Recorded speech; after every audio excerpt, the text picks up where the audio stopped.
Teuku Umar.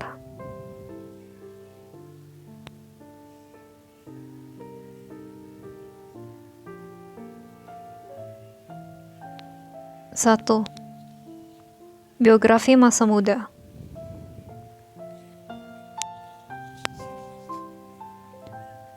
Teuku Umar adalah pahlawan asal Aceh yang berjuang dengan cara berpura-pura bekerja sama dengan Belanda dan terkenal akan strategi perang gerilyanya yang melawan Belanda ketika telah mengumpulkan senjata dan uang yang cukup banyak. Teuku Umar lahir pada tahun 1854 di Meolaboh, Kesultanan Aceh Darussalam. Teuku Umar memiliki 7 anak, 6 dari Cut Meoligo dan 1 dari Cut Nyak Dien. Profesinya adalah ule balang atau tangan kanan raja, yang meninggal pada tahun 1899 di Meolaboh, Kesultanan Aceh Darussalam. Teuku Umar adalah anak seorang ule balang bernama Teuku Ahmad Mahmud dari perkawinan dengan adik perempuan Raja Meolaboh. Umar mempunyai 2 orang saudara perempuan dan 3 saudara laki-laki. Nenek moyang Umar adalah Datuk Mahkudum Sati berasal dari Minangkabau. Dia merupakan keturunan dari Laksamana Muda Nantah yang merupakan perwakilan Kesultanan Aceh pada zaman pemerintahan Sultan Iskandar Muda di Pariaman. Teuku Umar dari kecil dikenal sebagai anak yang cerdas, pemberani, dan kadang suka berkelahi dengan teman-teman sebayanya. Ia juga memiliki sifat yang keras dan pantang menyerah dalam menghadapi segala persoalan. Teuku Umar tidak pernah mendapatkan pendidikan formal. Meski demikian, ia mampu menjadi seorang pemimpin yang kuat, cerdas, dan pemberani.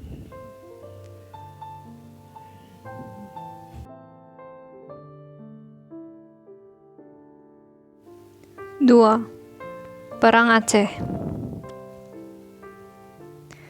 Ketika Perang Aceh meletus pada 1873, Teuku Umar ikut serta berjuang bersama pejuang-pejuang Aceh lainnya. Umurnya baru menginjak 19 tahun. Mulanya, ia berjuang di kampungnya sendiri. Kemudian dilanjutkan ke Aceh Barat. Pada umur yang masih muda ini, Teuku Umar sudah diangkat sebagai Kaucik Gampong atau kepala desa di daerah Daya Meolaboh. Pada usia 20 tahun, Teuku Umar menikah dengan Nyak Sofia, anak ule balang Glumpang. Untuk meningkatkan derajat dirinya, Teuku Umar kemudian menikah lagi dengan Nyak Maligai, putri dari Panglima Sagi 25 Mukim. Pada tahun 1880, Teuku Umar menikahi janda Cut Nyak Dien, putri pamannya, Teuku Nanta Setia. Suami Cut Nyak Dien, yaitu Teuku Ibrahim Lamnga, meninggal dunia pada Juni 1878 dalam peperangan melawan Belanda di Gletaron. Keduanya kemudian berjuang bersama, melancarkan serangan terhadap pos-pos Belanda.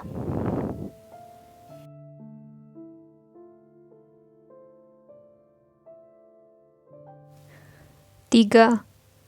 Taktik penyerahan diri.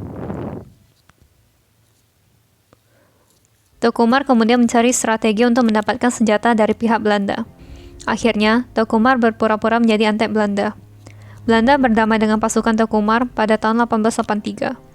Gubernur Van Tegen pada saat itu juga bermaksud memanfaatkan Teuku Umar sebagai cara untuk merebut hati rakyat Aceh. Teuku Umar kemudian masuk dinas militer. Ketika bergabung dengan Belanda, ia menundukkan pos-pos pertahanan Aceh. Hal tersebut dilakukan Teuku Umar untuk mengelabui Belanda agar Teuku Umar diberi peran yang lebih besar. Taktik tersebut berhasil. Sebagai kompensasi atas keberhasilannya itu, permintaan Teuku Umar untuk menambah 17 orang panglima dan 120 orang prajurit, termasuk seorang panglaut atau panglima laut, sebagai tangan kanannya dikabulkan.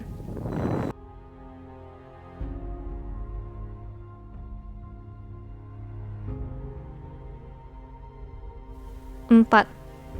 Insiden kapal Nichero.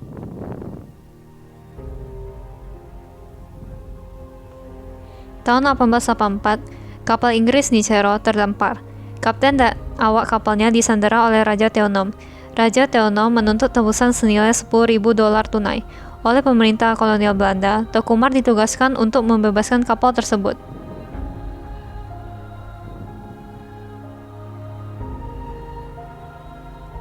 Teuku Umar menyatakan bahwa merebut kembali kapal Nichero merupakan pekerjaan yang berat, sebab tentara Raja Theonom sangat kuat. Ia pun meminta untuk diberi logistis dan senjata yang banyak, sehingga dapat bertahan dalam jangka waktu yang lama. Dengan perbekalan perang yang cukup banyak, Teuku Umar berangkat dengan kapal Bengkulen ke Aceh Barat membawa 32 orang tentara Belanda dan beberapa panglimanya. Tidak lama, Belanda dikejutkan dengan berita yang menyatakan bahwa semua tentara Belanda yang ikut dibunuh di tengah laut.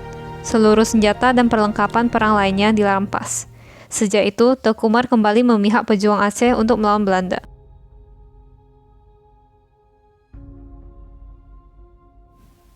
Lima, melanjutkan perlawanan.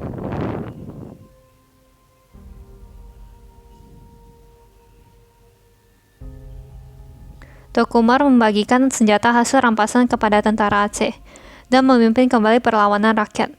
Teuku Umar berhasil merebut kembali daerah Namukim dari tangan Belanda. Nanta Setia, Cut Nyak Dien, dan Teuku Umar kembali ke daerah Namukim dan tinggal di Lampisang, Aceh Besar, yang juga menjadi markas tentara Aceh. 2 tahun setelah insiden di Sero, pada 15 Juni 1886, kapal Hock Santon merapat ke Bandar Rigai, yang dinahkodai pelaut Denmark bernama Kapten Hansen, dengan maksud menukarkan senjata dengan lada. Hansen bermaksud menjebak Umar untuk naik ke kapalnya, menculiknya, dan dibawa ke pelabuhan Oleleo, dan diserahkan kepada Belanda yang telah menjanjikan imbalan sebesar $25.000 untuk kepala Teuku Umar.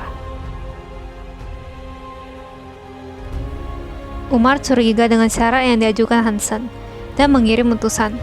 Hansen berkeras Umar harus datang sendiri. Teuku Umar lalu mengatur siasat. Pagi dini hari, salah seorang panglima bersama 40 orang prajuritnya menyusup ke kapal. Hansen tidak tahu kalau dirinya sudah dikepung. Paginya, Teuku Umar datang dan menuntut pelunasan lada sebesar $5.000. Namun, Hansen ingkar janji dan memerintahkan anak buahnya menangkap Umar. Teuku Umar sudah siap dan memberi isyarat kepada anak buahnya. Hansen berhasil dilumpuhkan dan tertembak ketika berusaha melarikan diri. Nyonya Hansen dan John Fay ditahan sebagai sandera, sedangkan awak kapal dilepas. Belanda sangat marah karena rencananya gagal.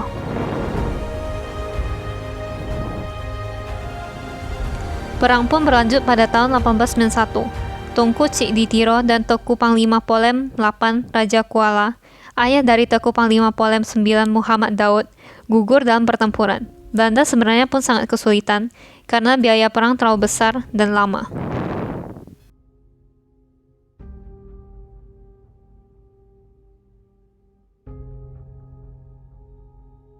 Enam, penyerahan diri kembali.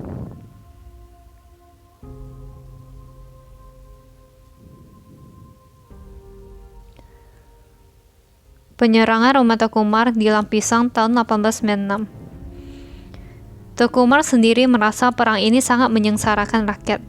Rakyat tidak bisa bekerja sebagaimana biasanya. Petani tidak dapat lagi mengerjakan sawah ladangnya. Teuku Umar pun mengubah taktik dengan cara menyerahkan diri kembali kepada Belanda. September 1893, Teuku Umar menyerahkan diri kepada Gubernur Dijkhoff di Kutaraja bersama 13 orang panglima bawahannya. Setelah mendapat jaminan keselamatan dan pengampunan, Teuku Umar dihadiahi gelar Teuku Johan, pahlawan panglima besar Nederland. Istrinya, Cut Nyak Dien, sempat bingung, malu, dan marah atas keputusan suaminya itu. Umar suka menghindari apabila terjadi percekcokan. Teuku Umar menunjukkan kesetiaannya kepada Belanda dengan sangat meyakinkan. Setiap pejabat yang datang ke rumahnya selalu disambut dengan menyenangkan. Ia selalu memenuhi setiap panggilan dari gubernur Belanda di Kutaraja dan memberikan laporan yang memuaskan, sehingga ia mendapatkan kepercayaan yang besar dari gubernur Belanda.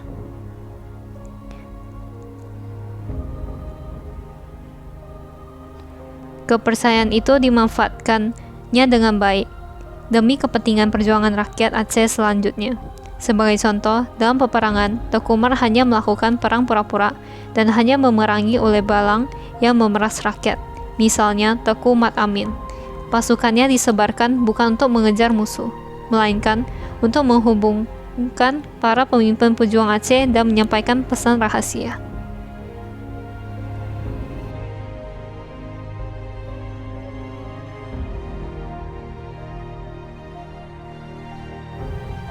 Pada suatu hari di Lampisang, Teuku Umar mengadakan pertemuan rahasia yang dihadiri para pemimpin pejuang Aceh membicarakan rencana Teuku Umar untuk kembali memihak Aceh dengan membawa lari semua senjata dan perlengkapan perang milik Belanda yang dikuasainya. Cuk Nyak Dien pun sadar bahwa selama ini suaminya telah bersandiwara di hadapan Belanda untuk mendapatkan keuntungan demi perjuangan Aceh. Bahkan gaji yang diberikan Belanda secara diam-diam dikirim kepada para pemimpin pejuang untuk membiayai perjuangan. Pada tanggal 30 Maret 1896, Teuku Umar keluar dari dinas militer Belanda dengan membawa pasukannya berserta 800 pucuk senjata, 25.000 butir peluru, 500 kg amunisi, dan uang 18.000 dolar. Berita larinya Teuku Umar menggemparkan pemerintah kolonial Belanda. Gubernur Dijkhoff dipecat dan digantikan oleh Jenderal Vetter. Tentara baru segera didatangkan dari Pulau Jawa. Vetter mengajukan ultimatum kepada Umar untuk menyerahkan kembali semua senjata kepada Belanda. Umar tidak mau memenuhi tuntutan itu. Maka, pada tanggal 26 April 1896, Teuku Johan Pahlawan dipecat sebagai Oleh Balang Leopung dan Panglima Perang Besar Gubernemen Hindia Belanda. Teuku Umar mengajak Oleh Balang yang lain untuk memerangi Belanda. Seluruh komando perang Aceh mulai tahun 1896 berada di bawah pimpinan Teuku Umar. Ia dibantu oleh istrinya, Cuk Nyak Dien, dan Panglima Panglaut, dan mendapatkan dukungan dari Teuku Panglima Polem Muhammad Daud. Pertama kali dalam sejarah Perang Aceh, tentara Aceh dipegang oleh satu komando. Pada bulan Februari 1898, Teuku Umar tiba di wilayah 7 Muki Pidi bersama seluruh kekuatan pasukannya, lalu bergabung dengan Panglima Polem. Pada tanggal 1 April 1898, Teuku Panglima Polem bersama Teuku Umar dan para Oleh Balang serta para ulama terkemuka lainnya menyatakan sumpah setianya kepada Raja Aceh Sultan Muhammad Daud Shah.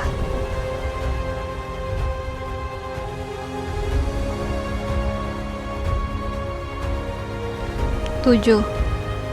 Gugur.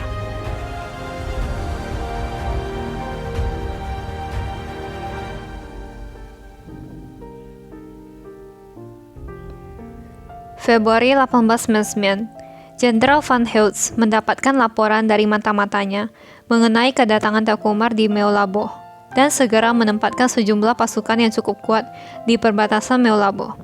Malam menjelang 11 Februari 1899, Teuku Umar bersama pasukannya tiba di pinggiran kota Meulaboh.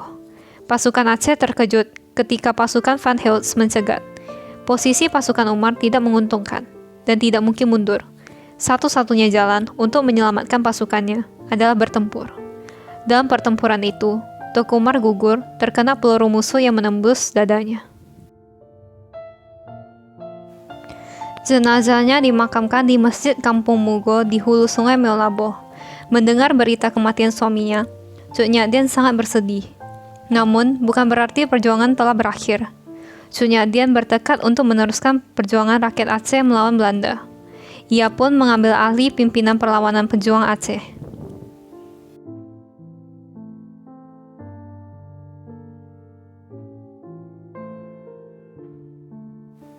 8. Penghargaan. Atas pengabdian dan perjuangan serta semangat juang rela berkorban melawan penjajah Belanda, Teuku Umar dianugerahi gelar Pahlawan Nasional. Nama Teuku Umar juga diabadikan sebagai nama jalan di sejumlah daerah di tanah air. Salah satu kapal perang TNI AL dinamakan KRI Teuku Umar 385. Selain itu, Universitas Teuku Umar di Meulaboh diberi nama berdasarkan namanya.